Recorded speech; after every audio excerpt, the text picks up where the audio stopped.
छोटों को बड़ों को अम्मी का प्यार भरा सलाम। Hey guys, welcome back to Ab Band Bajega and thank you so much. Last video में आपने बहुत सारा सपोर्ट दिया। हाँ, कुछ चमचे हैं जो बहुत ज्यादा उछल रहे हैं, उनकी चमचागिरी की बहुत कायदे से बैंड बजाएंगे, तो उसके लिए आपको थोड़ा सा इंतजार करना पड़ेगा।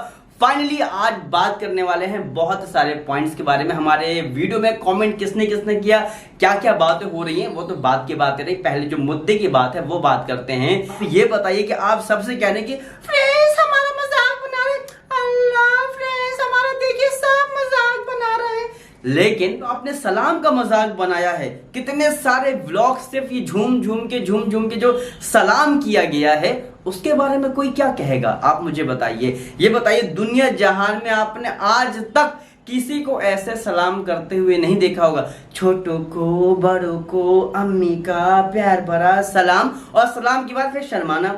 अगर आप शर्मा ही रहे हो तो सलाम क्यों कर रहे हो? सलाम कर रहे हो तो फिर आखिरी में शर्माना क्यों है? अगर शर्माना ही है तो वीडियो में क्यों आना है, व्लॉग क्यों बनाना है? लेकिन उसमें तो पैसे छापने हैं, तो भाई व्लॉग तो बनेंगे ही। तो एक बार हो सकता है ट्राई। अच्छा, क्या होता है कि कहते हैं ना कि खरबूजे को देख के खरबूजा रंग बदलता है। अब घर में इतने सारे ड्रामेबाज और एक्टर तो है ही, तो भाई जाहिर सी बात है कैमरा खुलेगा, जिसको 2 मिनट रोना होगा वो 4 मिनट रोएगा, है ना। और कैमरा 6 मिनट तक चलेगा, ये नहीं है कि बंद हो जाए।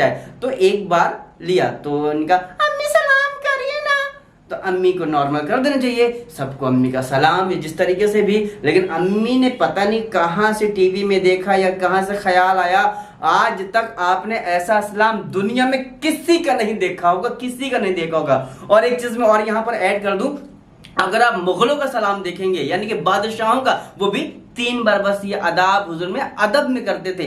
छोटों का बड़ा का अम्मी का, ये झूम झूम बराबर ये कोई नहीं करता था। तो जिस तरीके से जब सलाम का मजाक बनाया इन्होंने, तो 1-2 व्लॉग में तो ऑडियंस एडजस्ट कर गई कि हो सकता है थोड़ा सा नयापन है, 2-3 व्लॉग और। लेकिन जब कंटिन्यू, अच्छा आप ये भी देखें कि कोई ऐसा उन दिनों में व्लॉग नहीं होगा जिसमें इन्होंने सलाम ना किया। अगर नहीं किया, अम्मी आपने सलाम नहीं किया, सलाम करिए ना हमारी ऑडियंस से, तो अम्मी फिर शुरू। और उसके बाद में अम्मी का लाजमी है कि ये शर्माना जरूर है। कितने लोगों ने मुझसे कहा कि यार ये बताओ तुम्हारे मौदाह में ऐसे सलाम करते हैं क्या सब लोग? मैंने कहा ऐसे तो नहीं करते हैं। तो उसके बाद शर्माना भी, तो नाम रख दिया शर्मीली अम्मी। मतलब आप इस तरीके से अपने आप को पोर्ट्रेट कर रहे हो कि आपका एक नाम पड़ जाए, तो यह गलत है। तो जब लोगों ने कॉल आउट किया, अब हो सकता है भाई कॉल आउट प्रोनाउंसिएशन गलत निकल गया हो तो इसको मुझे टोकेंगे, और जो टोकेगा, अगर गलत हूं मैं कहीं पर भी, मैं गलत बोल रहा हूं तो आप मुझे टोकिए। मैं अगर अपनी तारीफ सुनने के लिए बैठा हूं तो मैं अपनी बुराई सुनने के लिए भी बैठा हूं। अगर मैं गलत करूंगा तो मैं उसके लिए भी बैठा हूं कि लोग मुझे बुरा बोलेंगे, और मैं वो खुले दिल से बाहें फैला के एक्सेप्ट करूंगा। मैं ये नहीं कहूंगा फ्रेंड्स लोग हमसे जलते हैं, फ्रेंड्स लोग हमें पढ़ते हुए नहीं देखना चाहते फ्रेंड्स, तो मैं ऐसा बिल्कुल भी नहीं बोलूंगा। तो जब लोगों ने भाई इस तरीके से इनको बोला कि ये क्या है ये क्या है, तो उन्होंने क्या किया, सलाम बंद कर दिया। अब आप काफी सारे व्लॉगों से देखोगे तो कोई सलाम नहीं होगा। अब क्यों नहीं होगा? अगर आप आएगा कि हमने सलाम करी तो वालेकुम सलाम नॉर्मल। तो जब अब ये नॉर्मल सलाम है, इट मींस कि जो पहले हो रहा था इतने दिनों तक इतने सारे व्लॉग में, वो फेक सलाम था। सलाम को तो मैं फेक नहीं कहूंगा, लेकिन वो सारे का सारा पूरा ड्रामा था और एक्टिंग थी। मतलब आप खुद बताओ कि यार इतना झूम झूम झूम कौन करता है? फिर शर्माता भी, फिर लय भी बनाता है। तो ये इतना ज्यादा, मतलब आप व्लॉग के लिए इतना ज्यादा ड्रामा कर रहे हो, इतना ज्यादा ड्रामा दिखा रहे हो कि पब्लिक को हजम ही नहीं हो रहा। और उसके बाद बहुत सारे ड्रामे हैं, तो एक एक करके सारे ड्रामों के बाद में बात करेंगे। तो सबसे पहला तो ये था कि जिस तरीके से सलाम का मजाक बनाया, और अच्छे खासे लोगों ने सोची कि अगर मैं करूं या कोई नया बंदा करे जिसके बहुत कम सब्सक्राइबर हो तो चलता है, क्योंकि वो बात इतने लोगों तक नहीं पहुंच रही होती है। लेकिन जब आपके पास 9 मिलियन के 90 लाख लोग बैठे हुए हैं ना, और आप इस तरीके से सलाम का मजाक बना के पोर्ट्रेट कर रहे हो, तो 90 लाख पे क्या असर पड़ेगा आपने? अच्छा मुझे खुद बताइए, फिर बहुत सारे लोग कमेंट करेंगे कि यार नहीं तुम्हें क्या करना है, ऐसे ही होता है। आपने कभी अपने घर में, अगर आपके घर में वालिदैन होंगे या आपके रिलेटिव में होंगे, आपने बोला होगा कि सलाम करिए या आप सलाम करते हैं, तो कभी आपने जिंदगी में ऐसे देखा है कि छोटों को बड़ों को अम्मी का फिर प्यार भरा सलाम और फिर शर्माना है, तो बड़ा टोटली ड्रामेटिक। एटलीस्ट आप खूब वीडियो बनाओ, खूब व्लॉग बनाओ, जो करना है वो करो, लेकिन यार कम से कम सलाम को तो बख्श दो। अरे अल्लाह के बंदो, सलाम को तो बख्श दो। आपने सलाम को भी नहीं छोड़ा, रिश्तों को तो जिस तरीके से आपने किया है वो तो किया ही किया है, लेकिन व्यूज के लिए कि अच्छा ऑडियंस को अच्छा लगा, अम्मी शुरू हो जाइए, और फिर अम्मी शुरू हो गई, और अम्मी बीमार पड़ी हैं, लेकिन इतना सख्त दिल हो जाता है किसी का कि कैमरा नहीं बंद होना है। अम्मी बीमार, अम्मी पसीने में चोर बोर हैं। मैं अपनी बात नहीं करूंगा, नहीं आप लोग कहेंगे मुंह में या मिट्ठू बन रहे हैं। मैं दूसरों के, अगर हमारी अम्मी को थोड़ा सा भी तकलीफ होती ना, तो भाई हमारा दिल ही नहीं करता है कि हम कैमरा निकालें और अम्मी एकदम लस्त पड़ी है पसीने में, पसीना पोंछने के बजाय हम एकदम कैमरा मुंह पे ले जा रहे हैं। अम्मी आप कैसी हैं? अल्लाह, अम्मी की तबीयत खराब है प्लीज। अरे अम्मी का पसीना पोछिए, अम्मी की पैर दाबिए, अम्मी की सेवा करिए, ना कि कैमरा लेके अम्मी के मुंह में लगा दीजिए और फिर ले जाइए। तो मतलब कि इस तरीके से, और आप यहाँ पर क्या ज्ञान देते हैं, फ्रेंड्स फैमिली को बहुत सपोर्ट करते हैं फ्रेंड्स, ये ज्ञान देते हैं, ऐसा ज्ञान होता है। तो बहुत सारी चीजें, अच्छा कहेंगे कि इन्हीं को क्यों पढ़े हैं? यहां पर बात इसलिए पॉइंट आउट करी जा रही है क्योंकि जब आप एक सेलिब्रिटी होते हो, जब आप एक पब्लिक फिगर बन जाते हो, तो आप पर ये जिम्मेदारी आ जाती है कि आप कौन सा एक्शन करोगे जो पब्लिक में सही जाएगा या गलत जाएगा।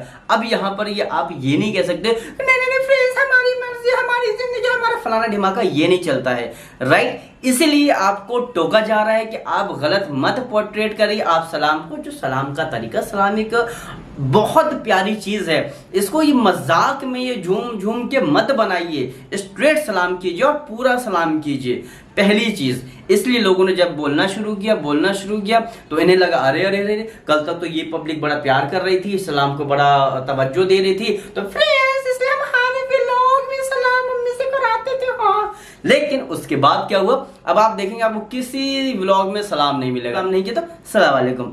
तो फिर इतना झूम झूम से यहाँ कैसे आ गया? अगर वो सही था तो चलने देते, या तो वो गलत था, ये सही है तो वो गलत कैसे हो गया? तो ये आपको कैलकुलेट करना पड़ेगा। अब बहुत सारे लोग मेरे को बोलेंगे कि तुम भी तो कर रहे हो। भाई मैं आपको बता रहा हूं कि ऐसा ऐसा होता है, देखो इस तरीके से। अब मैंने किया तो आपको क्यों बुरा लगा? क्योंकि ये वाकई ऐसा नहीं करना चाहिए। दूसरी चीज, अब बात आते हैं हैसियत पे, बहुत ही ज्यादा इंपॉर्टेंट पॉइंट के बारे में। मौदहा में एक क्रिकेट एकेडमी है, तो उसमें क्या है कि बच्चों के लिए हमारे एक फील्ड है, बड़ी फील्ड के नाम से, तो वहां पर बच्चों की तैयारी कराई जाती है, क्रिकेट खिलाया जाते हैं। तो वहां पे बहुत सारे लोग, सब लोग मिल के सपोर्ट करके वो जो एकेडमी चला रहे हैं। अच्छा, पहली चीज, जब मेरा जहां को और फनी को ये लग रहा है कि हम सेलिब्रिटी ऑफ मौदहा हैं, तो जाहिर सी बात है जो एनजीओज होते हैं या फिर जो एकेडमी होती हैं या ऐसे काम जो बच्चों के लिए करे जाते हैं, जो चैरिटी से चलते हैं या हेल्प से चलते हैं, वहां पर ऐसे लोग को इनवाइट करते हैं जिसमें उनकी कुछ हेल्प हो सके। तो मेरे जहां को भी इनवाइट किया गया और वहां पर हमारे भाई साहब भी चले गए साथ में। उसके बाद वहां पर केक काटा गया, खूब सारा व्लॉग बनाया गया, और जब बात आई भाई कि आपको सपोर्ट करिए, तो पता है आप यकीन नहीं करेंगे उन्होंने कितनी की हेल्प करी, या कहें कितने का डोनेशन दिया? मात्र 10,000 रुपए का। मतलब हद है।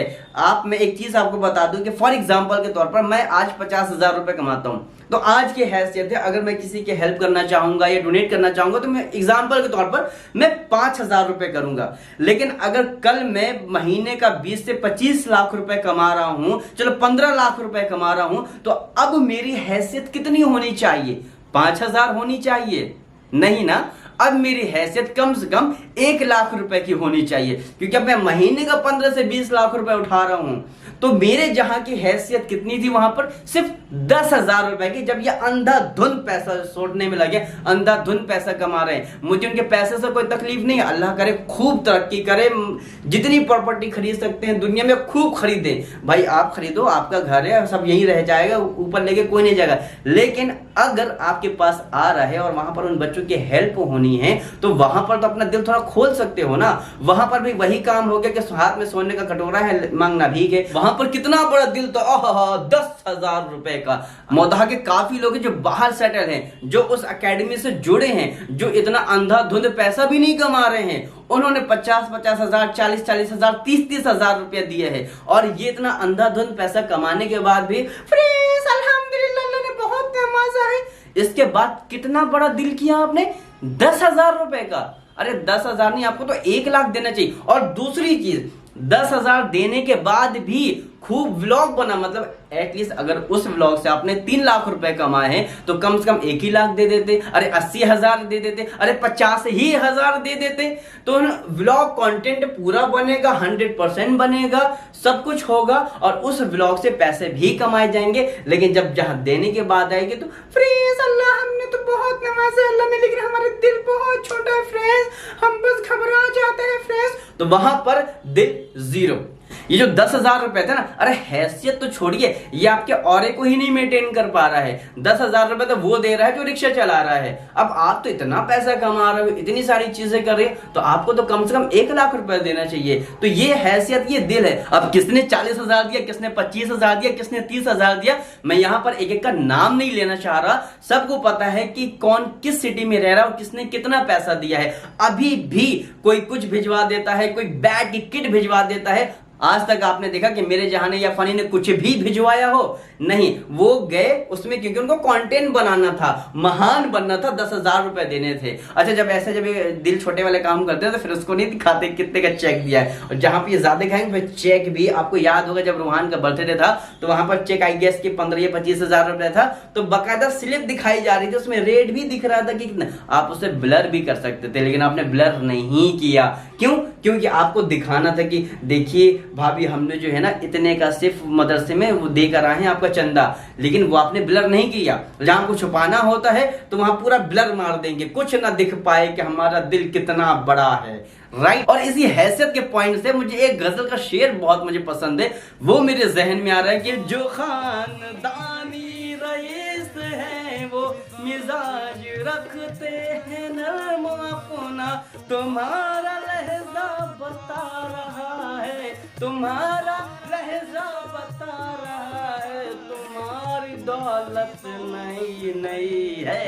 तो ये मुझे बहुत ज्यादा पसंद है कि जब दौलत आपके पास नई नई आती ना तो आप उनका लहजा देख लीजिए, आप उनके बातचीत देख लीजिए, आप उनका हर चीज देख लीजिए, आप बता देंगे कि ये खानदानी रईस हैं या ये नई नई दौलत वाले रईस हैं, राइट। वहां पर तो आप दिखाओगे कि हमने कितने का चंदा दिया है और फिर हमारी गुड़ी बहुत अच्छी है राइट। अच्छा, अब बात आते हैं, मुझे ये पॉइंट बड़ा खटका था, मुझे बिल्कुल पसंद नहीं आता। देखो, अगर आप एक व्यूअर हो या कोई मेरे व्लॉग देख रहा है, जो मैं डेली व्लॉग करता हूं या मैं जो फैमिली व्लॉग करता हूं, कोई मेरे व्लॉग देखता है तो उन्हें राइट है, उन्हें हक बनता है कि वो अपना फीडबैक दें। जब हम कहते हैं ना कि भाई हमारे व्लॉग में आपको जो लगा जैसा लगा कमेंट करके बताइएगा, तो वो उनका फीडबैक होता है, उसमें हमें बुरा नहीं लगना चाहिए। लेकिन मेरे जहां को तो बहुत बुरा लग जाता है, मैडम डिलीट ही कर देती है कमेंट को, राइट। तो यहां पर आप इतनी हिजाबी गर्ल है माशाल्लाह से, आपने हिजाब को इतना ज्यादा प्रमोट किया है, आपने एक हिमाई हिजाब स्टोरी से एक व्लॉग ही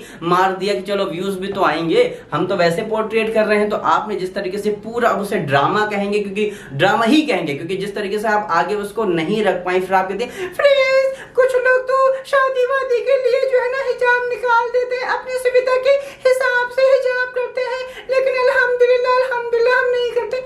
लेकिन आप तो इस बात पे बिल्कुल भी नहीं कायम रहिए, आप अपनी ही बात पे झूठे हो गए, जैसे मोदी जी कभी कभी बोल देते हैं ऐसे आप भी निकल आए। तो आपको याद होगा, तो ये गए थे डेला और वहां पर स्विमिंग पूल में तैरना सीख रहे थे। अलाही तालाब में तो कभी सीखा नहीं मौला आगे, तो चलो डेला में सीख लेते हैं। तो तैरना सीख रहे थे और सिखा कौन रहे थे? हमारे फनी भाई साहब। तो आप भाई, आपको बुरा जरूर लगेगा मेरी बात का, लेकिन ये हक है और ये कई लोगों ने बोला है। और आप कमेंट देखेंगे तो कि जिस तरीके से आप उनको तैरना सिखा रहे थे, मतलब मैं यूज ही नहीं कर सकता ऐसे वर्ड, ना ही मैं वो चीजें बोल सकता हूं यहाँ पर। वो जो पूरा सीन था वो बहुत ज्यादा टीवी पे खराब लग रहा था, वो पूरे व्लॉग में बहुत खराब भद्दा पूरा लग रहा था, क्योंकि आप एक हिजाबी गर्ल हैं और आप जिस तरीके से अपने आप को पोर्ट्रेट करती हैं, जिस तरीके से आप लोगों को दिखाती हैं, वहां पर आप स्विमिंग पूल में हैं और आपको पकड़ के तैरना सिखाया जा रहा है। ये चीज आपके व्लॉग में नहीं जानी चाहिए थी, जो गई, जो गलत है, जिससे गलत मैसेज गया। अब लोग फिर वही कहेंगे कि तुम्हें क्या फर्क पड़ता है? फर्क पड़ता है, हमें नहीं, सबको फर्क पड़ता है। जब लोग आपको आइडियल मानने लगे और कहें कि नहीं हम उस हिजाबी गर्ल की तरह बनना चाहते हैं, और वहां पर ये हिजाबी गर्ल इस तरीके से स्विमिंग पूल में जाके इस तरीके से तैरना सीखे और इस तरीके से सारा पोजीशन हो, मैं यहाँ पर डिस्कस कर ही नहीं सकता, क्योंकि मुझे जब खराब लग रही थी तो वो मैं चीजें यहाँ पर कैसे डिस्कस कर सकता हूँ। जिसने वाला व्लॉग देखा होगा उन्होंने ये पॉइंट जरूर किया होगा। अच्छा, दूसरी चीज, जब आप जानते हो कि हमारे व्लॉग हमारे ससुर जी देखते हैं, जिनको जब ये फनी भाई साहब थे, अच्छा मैं नाम क्यों नहीं ले रहा हूँ क्योंकि फिर बाद में कहेंगे देखो हमारा नाम ले रहे हैं, तो मजबूरन मुझे लेना पड़ रहा है। बाकी अगर आप इजाजत दे दें तो मैं नाम ले लूंगा, मुझे किसी के नाम को बिगाड़ने की कोई जरूरत नहीं है, और मैंने ये अपने पहले वाले ही एपिसोड में बोल दिया था, और ना ये मैं कोई सफाई दे रहा हूँ, क्योंकि मैं जिस दिल से ये चीजें अपनी बातें रख रहा हूँ, अपना फीडबैक रख रहा हूँ, वो मैं जानता हूँ, शायद आप लोग नहीं जानते होंगे। तो जब तो इस पॉइंट पर जब आप कह रहे थे कि हमारे जो व्लॉग्स हैं वो ससुर जी भी देखते हैं, तो ससुर जी ने ये भी देखा होगा, जहां पर आप अपने फादर से आप ये बताने में शर्मा रहे हो कि शी इज प्रेग्नेंट और खुशखबरी आने वाली है। तो जब उन्होंने ये आपको पूरा ड्रामा देखा होगा कि आप स्विमिंग पूल में तैर रहे हो और आपको पकड़ कैसे तैराया जा रहा है, हाथ चलाना सिखाया जा रहा है, वो कितना भद्दा और कितना गंदा लगा होगा। ये पॉइंट आज तक किसी ने रेज नहीं किया।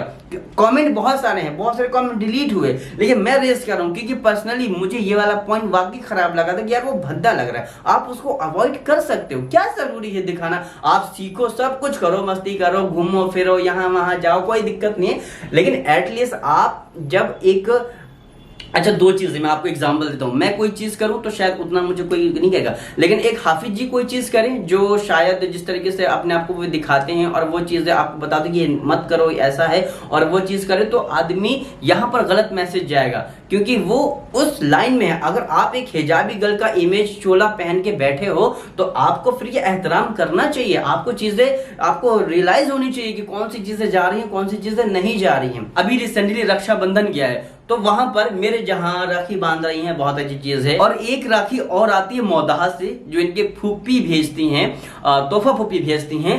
वो फूफी इनकी काफी कमजोर है, मतलब लिटरली हमें लगता है कि यार आपको एटलीस्ट उनकी मदद करनी चाहिए। इसमें कोई भी शर्म की बात नहीं, आपको खुल के उनकी मदद करनी चाहिए। उन्होंने राखी भेजी अभी भी। अच्छा, जिस तरीके से मैं अभी हैसियत की बात कर रहा था, इनकी हैसियत है, तो जब ये मेरे जहां राखी बांधी, इनको डायमंड सेट मिलता है, इनको डायमंड की रिंग मिलती है, इनको इयरिंग मिलती है, इनको डब्बा भर के पैसा मिलता है। तो वो भी तो एक बहन है ना आपके पापा की, या वो कोई दूसरी बहन है, वो भी तो आपके पापा की छोटी बहन है ना। तो अब यहाँ पे फर्ज क्या बनता है? अब फर्ज बनता है ना कि भाई आपके पापा उनको भी अपनी हैसियत के हिसाब से उनको रक्षाबंधन का गिफ्ट दें। जब पापा अपनी बहू को अपने हैसियत के हिसाब से सोने की चेन, डायमंड रिंग, अब पापा कमाने तो जाते नहीं, जाहिर सी बात है कि भाई जो बेटे का है वो बाप का है, जो बाप का है वो बेटे का है, तो बेटे ने ही करा होगा। तो इसी तरीके से क्या आपको नहीं बनता कि आप सोने का कोई ना कोई आइटम मौदाहा जाना चाहिए रक्षाबंधन में? अरे ना, आप सोने की चैन दीजिए अपनी हैसियत के हिसाब से कम सोने के टॉप से दीजिए, तो वो भी खुश हो जाएंगे। लेकिन नहीं, यहाँ पर जहां बनने के लिए, महान बनने के लिए मौदाहा में कजियाने में जाएंगे, 1000 का सूट लेंगे, उसका भी व्लॉग बनेगा, और फिर ये पापा ने दिया है, बहुत दिल से दिया है, बहुत ही, उसका भी व्लॉग बनेगा। सूट है 2000 का और उससे कमा जाएंगे 2 लाख रुपए, और उनकी मजबूरी दिखा के, उनको पूरा वो सब दिखा के, सिंपैथी लेकर, ये सारी चीजें करके पैसे कमा जाएंगे। और उनको दिया कितना जाएगा? अरे जितना आप उस व्लॉग से कमा रहे हो थोड़ा सा दे दो, क्योंकि यहाँ पर हक बनता है आपका देना। जब आप अपने भाई से डायमंड सेट और रिंग और सोने का सिक्का ले रहे हो, तो क्या आपका फर्ज नहीं बनता है कि आपके भाई भी एज एन फादर की तरफ से उनको कुछ सोने की चीज मौदाहा भेजें? लेकिन आप नहीं भेजोगे क्योंकि आपका दिल ही नहीं है भाई। जब दिल होगा तभी तो भेजेंगे। आपका दिल वही है कि सूट, और खुदा ना खास्ता ध्यान न दे तो कहो कोलैबोरेशन वाला ही सूट पहुंच जाए, कोई भरोसा नहीं। एक बात मैं यहाँ क्लियर कर दूं, आफ्टर फर्स्ट एपिसोड बहुत सारे चमचे उछल रहे हैं, मतलब इतने चमचे उछल रहे हैं कि मतलब चमचों की ही आवाज आ रही है चारों तरफ से। अरे जिस प्यार चल रहा है, तो अभी सब चमचों की चमचागिरी हम निकाल देंगे। कब निकालेंगे उसके लिए आपको थोड़ा सा इंतजार करना पड़ेगा। तो ये चमचागिरी मेरे साथ करने की कोई जरूरत नहीं। आप जिनकी चमचागिरी कर रहे हो, जिनके सामने से दुम हिलाते हो, उनके सामने हिलाइए। यहाँ पर अपनी चमचागिरी दिखाने की कोई जरूरत नहीं है। यहाँ पर आपका भाई, आपका अकबर अहमद बैठा हुआ है आपकी चमचागिरी को एक्सपोज करने के लिए। तो कृपया करके थोड़ा सावधान रहें। जब व्लॉग बनता है, मैंने बहुत सारे व्लॉगर को देखा है कि जैसे ही थोड़ा सा इमोशनल मोमेंट आता है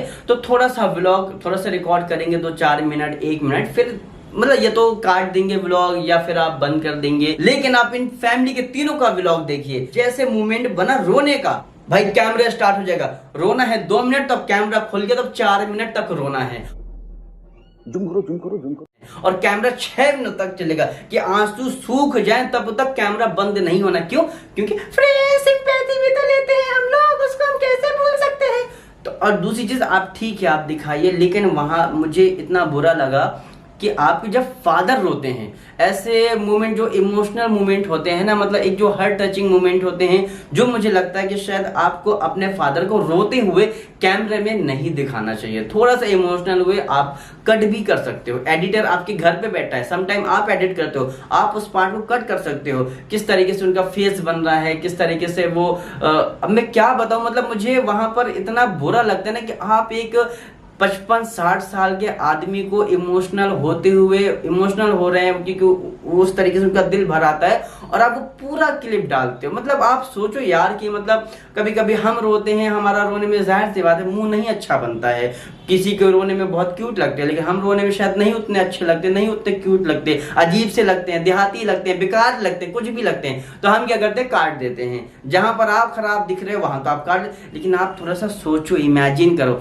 कि आपके फादर हैं, वो कोई ऐरा गैरा नत्थु खैरा नहीं है, वो रो रहे हैं, राइट, और उनको हम पूरा व्लॉग में दिखा रहे हैं कि उनका मुंह कैसे बन रहा है, वो कैसे एकदम यू नो डैड की समटाइम ऐसा फील होता है ना, कितने बेबस हैं, राइट। आपको याद होगा मेरा जहां पिया घर आया, आप शादी के टाइम याद होगा जब जनाब पहुंचते हैं मौदहा, तो उनके फादर इमोशनल हो जाते हैं, उनको रोना आ गया होगा बिकॉज ऑफ 4-5 दिन वो अलग थे, जो भी था, तो पूरा दिखाया एकदम कैमरे में। यार आप थोड़ा सा कॉमन सेंस लगाओ कि आप अपने फादर को किस तरीके से दुनिया के सामने प्रेजेंट कर रहे हो।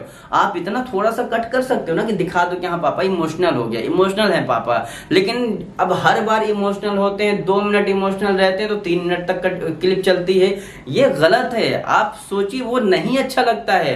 आपको लग रहा होगा, अब जैसे लोग मुझे कह रहे हैं ना कि तुम क्यों ऐसा करो, या जैसे मैं कभी कोई कुछ दूसरा कंटेंट बनाया या मैंने कुछ किया तो लोग अपना ओपिनियन देते हैं कि ये तुम क्यों कर रहे हो, ये मत करो, ये अच्छा नहीं लग रहा है। मैं उनके ओपिनियन को मैं बुरा नहीं मानता हूं, मैं एक्सेप्ट करता हूं, ये उनका पॉइंट है, ये उनका पर्सनल पॉइंट है जो मुझसे कह रहे हैं। अगर वो मेरी वीडियोस देखते हैं, अगर वो मुझे देखते हैं, अगर उनका कोई पॉइंट है तो मुझे इसको बखुशी खुशी एक्सेप्ट करना चाहिए, ना कि मुझे ये कहना चाहिए तुम मेरे से जलते हो, तुम जैसे ये करते हो, मैं व्यूज ले रहे हो, मेरे नाम पे ये ले रहे हो, हम अल्लाह मियाँ हैं, हमारे नाम पे घर लोगों के घर चल रहे, हमारे नाम पे लोगों के घर चल रहे हैं, घर चलाने वाला अल्लाह है, ये आप जानते हो। तो जब आप ऐसा बोलते हो ना कि हमारी वजह से वी आर देयर, ये बहुत ही ज्यादा तकब्बुर वाली बात है। और जो मैंने अभी शेर पढ़ा ना कि तुम्हारा लहजा बता रहा है तुम्हारी दौलत नहीं है, एग्जैक्टली सेम मैच होता है आपकी पर्सनालिटी पे।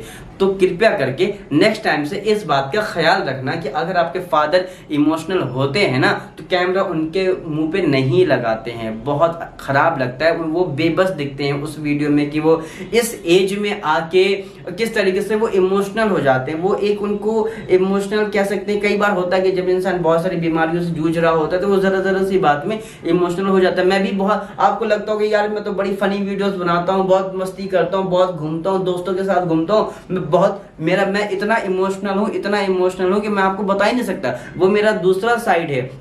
मैं किसी के बारे में कुछ भी सोच लूं जो मेरे दिल के बहुत करीब है तो मेरी आंखें भर आती हैं। मैं किसी को बहुत इमोशनल बात करते हुए सुनूं तो मेरी आंखें भर आती हैं। लेकिन आपने कभी देखा नहीं होगा मेरे व्लॉग्स में, आज आपको बता रहा हूं। मैं यहाँ पे मैं डिस्कस नहीं करना चाहता। ऐसा नहीं कि हर वक्त में कैमरा ले लिया वो अपना रोना दिखाता रहूं, वो खराब लगता है। एज एन फादर आप क्या दिखा रहे हो जनता को? आप इतने वी आर देयर दिखा के सिंपैथी लेके आपको काम नहीं चलेगा क्या? जरूरी सिंपैथी लेना है, दिखाना है, तभी आपके ब्लॉग चलेंगे। मतलब आप ये सोचो आपको क्या पब्लिक में देना है, क्या पब्लिक में नहीं देना है। अपनी यूं जिंदगी को खुला किताब कर दोगे तो लोग आएंगे पढ़ने, फिर आप कहोगे कि ये तो हमारी किताब है, और लोग कहेंगे ये तो खुली रखी है इसलिए हम पढ़ रहे हैं। तो ऐसा ना करो भैया। बहुत सारे लोग जिनको मौदाहा लगता होगा कि मौदाहा बहुत छोटा है, वहां पर यही बहुत रईस और अमीर और इन्होंने ही अपना नाम के झंडे गाड़े हैं, ऐसा कुछ नहीं है। हाँ, अब फॉर एग्जाम्पल मैं हूं, अगर मैं जॉब करता हूं लेकिन लोगों को नहीं पता है कि आई एम वर्किंग, लोगों को लगता है कि बस मैं ब्लॉग बनाता हूं, वीडियोस बनाता हूं, यही क्यों? क्योंकि मेरा ये वाला काम दिखता है। ऐसे इनका ये ब्लॉग टीवी ये होता है कि इसमें लोगों का काम दिखता है तो लोग जल्दी जान जाते हैं। लेकिन जो मौदाहा के बहुत सीनियर लोग हैं जिन्होंने ऐसी ऐसी जगह अपने नाम का, अपने मौदाहा का झंडा गाड़ा है ना, कि आप सोच भी नहीं सकते हो। मतलब बड़े बड़े शहरों से तक ऐसी एजुकेशन और ऐसे इतने हाई लेवल पोजीशन पे लोग नहीं पहुंचे हैं जैसे मौदाहा के लोग पहुंचे हैं। मौदाहा के पहले 80 या 85 बैच जनाब मोहम्मद अबरार साहब, वो पहले आईआरएस ऑफिसर रहे हैं मौदाहा के, पहले फर्स्ट 80-85 में उनका सिलेक्शन हुआ था। डेट हो सकता है मैं कंफ्यूज हूं, लेकिन इसी डेट में। और उन्होंने मौदाहा के लिए इतना काम किया है। मौदाहा में जो आप इनके घर के पीछे का तालाब देखते हो, वो जो पूरा बांध है, वो अबरार साहब ने अपने जब उनकी सर्विस थी उसके दौरान रहे। उन्होंने मस्जिदें बनवाई, मस्जिद में बहुत सारा काम कराया। तो लेकिन वही ना कि ये लोग अपने काम का गुणगान नहीं करते हैं। अगर 10,000 रुपए देते हैं तो 4 व्लॉग नहीं बनाते हैं, लाखों करोड़ों का काम कराए, लेकिन वही ना कि गुणगान नहीं करते। तो लगता है कि नहीं, ये इन्होंने अगर 10,000 रुपए दे दिए तो ये बहुत महान है, ऐसा नहीं है। और अबरार साहब आपको बताऊं, इनकम टैक्स डिपार्टमेंट की चेयरपर्सन यानी कि चेयरमैन पोजीशन से रिटायर हुए। उसके बाद मतलब हाईएस्ट पोजीशन होती है आपकी इनकम टैक्स डिपार्टमेंट की, वहां से रिटायर हुए। तो आप सोचिए कि क्या पोजीशन। वो डायरेक्ट रिपोर्ट किसको करते थे? मिनिस्ट्री को रिपोर्ट करते थे। उनके ऊपर कोई क्या बोलते हैं, उनका बॉस नहीं था, डायरेक्ट मिनिस्ट्री को रिपोर्ट करते थे। चेयरपर्सन से आप डायरेक्ट रिपोर्ट हुए, जैसे आपका किसी भी स्टेट का डीजीपी होता है ना, ऐसे इसके जो है ना चेयरपर्सन से रिटायर हुए। और भी बहुत सारे बड़े बड़ी शख्सियत हैं जिन्होंने मौदाहा का बहुत नाम रोशन किया है, बहुत टॉप लेवल पोजीशन पे रहे हैं और अभी भी हैं। मेरे खुद के मम्मा जी हैं जनाब जहरुल्लाह खान साहब, वो फॉरेस्ट डिपार्टमेंट से रेंजर पोजीशन से रिटायर हुए हैं, नीली बत्ती के साथ में रिटायर हुए हैं। तो इतनी बड़ी बड़ी पोजीशन पे लोग हैं मौदाहा के। लेकिन वही ना कि लोगों को क्या पता, जो बाहर के लोग हैं, तो आप दिखाओ कि नालियां, टूटे घर, मकान दिखाओगे, लोगों को लग रहा है कि मौदाहा बहुत गरीब है। तो मैं मौदाहा कैसा दिखता है, कैसा है मौदाहा, इंशाल्लाह जब भी मैं मौदाहा जाऊंगा आप सबसे वादा करता हूं कि मैं आपको मौदाहा दिखाऊंगा कि दरअसल मौदाहा है कैसा, मौदाहा के लोग किस लेवल पे हैं और कितने ऊपर पोजीशन, हाई रैंक तक गए हैं कि जहां पर अच्छे अच्छे लोग नहीं जा पाते। ये है मौदाहा के लोग। दुनिया के हर कोने में मौदाहा के नाम का झंडा गाड़ा हुआ है। आप किसी से पूछ लो कि हम मौदाहा से, अरे यार वहां के तो पुलिस वाले तो हर जगह मिल जाएंगे। तो मौदाहा के लोग हर जगह आपको मिलेंगे। बहुत अच्छा काम किया उन्होंने। लेकिन वही ना कि लोगों को ये दिखाएंगे कि टूटी नालियां, टूटा घर, टूटा मकान, तो बहुत गरीब सा मौदाहा को दिखाएंगे, सिंपैथी लेंगे। तो ऐसा नहीं है। फाइनली इस वाले एपिसोड का यहीं पर एंड करते हैं, क्योंकि मैं नहीं चाहता हूं कि इसको मैं बहुत ज्यादा बड़ा करूं। अभी बहुत कुछ आपको बताना बाकी है। तो ये वाला हमारा सेकंड एपिसोड कैसा लगा है कमेंट में अपना फीडबैक खुले दिल के साथ में लिखें, और कोशिश करता हूं मैं हर एक कमेंट का रिप्लाई दूं। हो सकता है कि भाई कभी कभी नहीं देख पाया हूं तो ना हो, लेकिन मैं सारे कमेंट से देखता हूं और सबका रिप्लाई जितना पॉसिबल होता है सबका रिप्लाई भी देता हूं और आगे भी दूंगा। और आपका कोई कमेंट आता है तो मैं ये नहीं कहूंगा कि भाई आप मेरे से जलते, मैं ये कहूंगा कि ये आपका फीडबैक है जो आपने नहीं देखा है। जाहिर सी बात है आपको क्या पता होगा, लेकिन जब आप रियलिटी जानोगे तो वाकई आपको समझ में आएगा कि क्या चीजें हैं क्या चीजें नहीं है। फाइनली ये वीडियो अच्छा लगा हो तो शेयर करिए अपना feedback on comment section. Channel को सब्सक्राइब कर ले ताकि हमारे और भी जो नॉर्मल व्लॉग्स आते हैं वो तक आप देखिए, पसंद आएंगे। अभी आगरा की सीरीज हमारी चल रही है, अभी उसके बैक टू बैक व्लॉग आ रहे हैं, तो बहुत सारा प्यार दीजिए। और इसी के साथ इस वाले एपिसोड का यही पर एंड करते हैं। आपसे सीधा हम अगले व्लॉग में, तब तक के लिए बाय बाय, टेक केयर, शब है, अल्लाह हाफिज। हाँ, सब्सक्राइब कर लो, पैसा नहीं लग रहा यार। बाकी जो आगरा सीरीज है वो देखकर बताना, और उसमें अगर आप मेरे को रोस्ट करना है तो मुझे रोस्ट कर दो, मुझे कोई दिक्कत नहीं है। अगर मैंने कुछ गलत किया होगा तो आपकी कमेंट से मैं वो चीजें सही कर लूंगा। हो सकता है भाई गलती हो जाती, मैंने बहुत सारे व्लॉग में गलत कर दिया हो, तो आप भी मेरे व्लॉग को रिव्यू कर सकते हैं, मुझे कोई आपत्ति नहीं है। मेरा तो और व्लॉग सही होगा, मुझे आप सबके सजेशन मिलेंगे, तो आप भी मेरे को रिव्यू करो, कोई दिक्कत नहीं है। मिलते हैं, बाय बाय, अल्लाह हाफिज।